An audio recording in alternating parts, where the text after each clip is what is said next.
আসসালামু আলাইকুম রহমতুল্লাহ বরকাতুহু। তো বন্ধুগণ, আশা করি আল্লাহ পাকের অসীম রহমতে সকলেই সহি সালামতে আছেন। তো কবি গাজী আক্কাস আলী ইউটিউব চ্যানেল 017140885009 এর পক্ষ থেকে আপনাদের সকলের প্রতি রইল একান্ত আন্তরিক শুভেচ্ছা ও ভালোবাসা।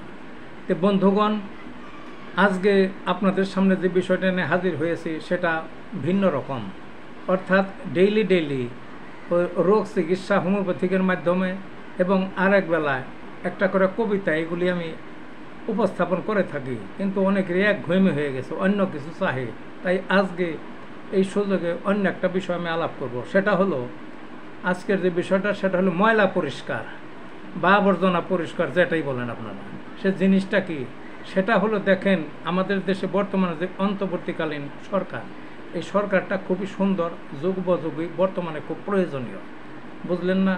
এই সরকারের যিনি প্রধান, ওই প্রফেসর ডক্টর মোহাম্মদ ইউনুস, তিনি ঘোষণা দিয়েছেন যে তিনি এই আবর্জনা পরিষ্কার করবেন, অর্থাৎ ময়লা জলা পরিষ্কার করবেন। কি ময়লা জলা, কি আবর্জনা, এটা তো আপনারা বুঝতেই পারছেন, বুঝলেন না? আবর্জনা পরিষ্কার করে তারপরে অন্যান্য কথাবার্তা পরে তিনি বলছেন, খুবই সুন্দর কথা, জাতি গ্রহণ করছে, সারা বিশ্ব অ্যাকসেপ্ট করছে, কে না করছে অ্যাকসেপ্ট। এবং উনি আন্তর্জাতিক অত্যন্ত বড় ফিগার, বাংলাদেশে ওনার ধারের কাছেও আন্তর্জাতিক কোনো ফিগার নাই, সারা দেশে সারা বিশ্বে উনি গ্রহণীয়, অপ্রতিদ্বন্দ্বী আমাদের দেশের। যা হোক, সেটাও আমার কথা না, কিন্তু দেখা যাচ্ছে তিনি খুব ভালো ভালো উদ্যোগ নিয়েছেন। কী কী উদ্যোগটা নিয়েছেন, যে এই যে আমাদের সরকারি প্রশাসনে আগে যারা ছিলেন, এখন যারা আছেন, বিশেষ করে এই বিগত পতিত সরকারের আমলে, এদের তিনি ধরছেন।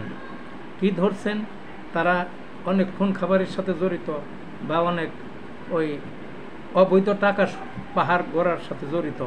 তারা দেশেও হাজার হাজার কোটি টাকার সম্পদ এক একজনের, বিদেশে হাজার হাজার লক্ষ লক্ষ কোটি টাকা পাঠাইছেন।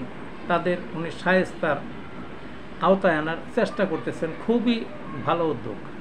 আবার সাথে সাথে বিগত পতিত সরকারের যারা নেতারা ছিলেন তাদেরও ধরতেছেন এবং তাদেরও ক্লিন করবেন, তিনি পরিষ্কার করবেন, ময়লা আবর্জনা দূর করবেন। কিভাবে পরিষ্কার করবেন এটা তো জানেনি, কিন্তু আমার একটা কথাটা খুবই গুরুত্বপূর্ণ। সেটা হলো, এইগুলা করার জন্য, এইগুলা যাতে তিনি করেন, তাকে আরও আঙ্গুল দিয়ে দেখিয়ে দিচ্ছেন। কারা দেখিয়ে দিচ্ছেন? বিদেশে আছে, দেশে আছে, অনেক ইউটিউবার, সোশ্যাল মিডিয়া যারা কাজ করেন, তারা দেখিয়ে দিতেছেন যে এদের ধরেন। তে ইউনুস স্যার এগুলা তো এমনি ধরতেছেন, তারা আরও দেখিয়ে দিতেছেন, তাতে তার আর সুবিধা হয়েছে। কিন্তু আরেকটা শ্রেণী আছে, এই বিষয়ে কেউ কোনো মুখ খুলতেছে না, ধরিয়ে দিতেও বলতেছে না, এবং অন্তর্বর্তী সরকারও এখনও সক্রিয় হচ্ছেন না। সেই জন্য আমার এই বিষয়টা কি, সেটা হলো বেসরকারি। মানে বেসরকারি কারা? বেসরকারি ধরেন এই গার্মেন্টস সেক্টর আছে, বা ওই যে শিল্প প্রতিষ্ঠান আছে, তারপরে বেসরকারি ব্যবসা প্রতিষ্ঠান আছে নিজস্ব, তারপরে ওই পরিবহন আছে।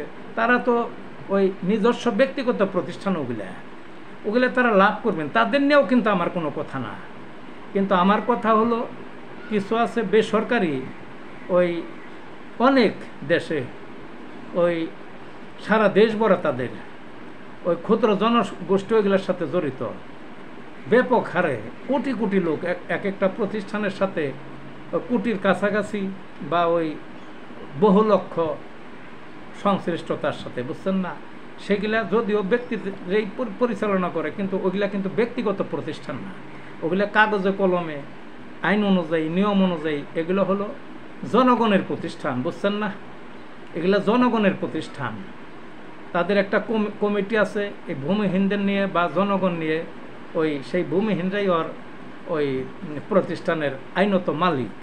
কিন্তু দেখা যাচ্ছে ওই সমস্ত প্রতিষ্ঠান জনগণের নাম দিয়ে অনেকে আঙ্গুল ফুলে তারাও কলা গাছ, বুঝলেন না?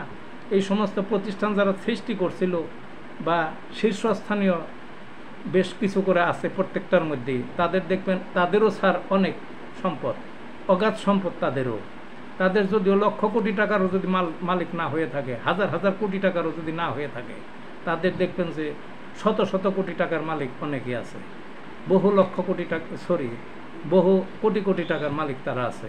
তাদের নিজ নামে, ওই বউর নামে, ছেলেপেলেদের নামে, ঘনিষ্ঠদের নামে দেখবেন অনেকগুলো করে ফ্ল্যাট, তারপরে প্লট, জায়গা জমি, অন্যান্য সহায় সম্পদ, ব্যাংক ভরা টাকা, রাজার কি রাজাদের চেয়ে তাদের হাল হক আরও বেশি। কোনো রোল টোল মানে না তারা, বুঝছেন না? ওই অধীনে যে কর্মীরা চাকরি করে তারা তাদের একের প্রভুর মতো ভাবে, মনে হবে যে এরা একেবারে কেবলা শরীফ, এইভাবে শ্রদ্ধা করে, এইভাবে থাকে, সুবিধাভোগী তারা, তারা এইভাবেই করে। কিন্তু তাদেরও হাত দেওয়া উচিত।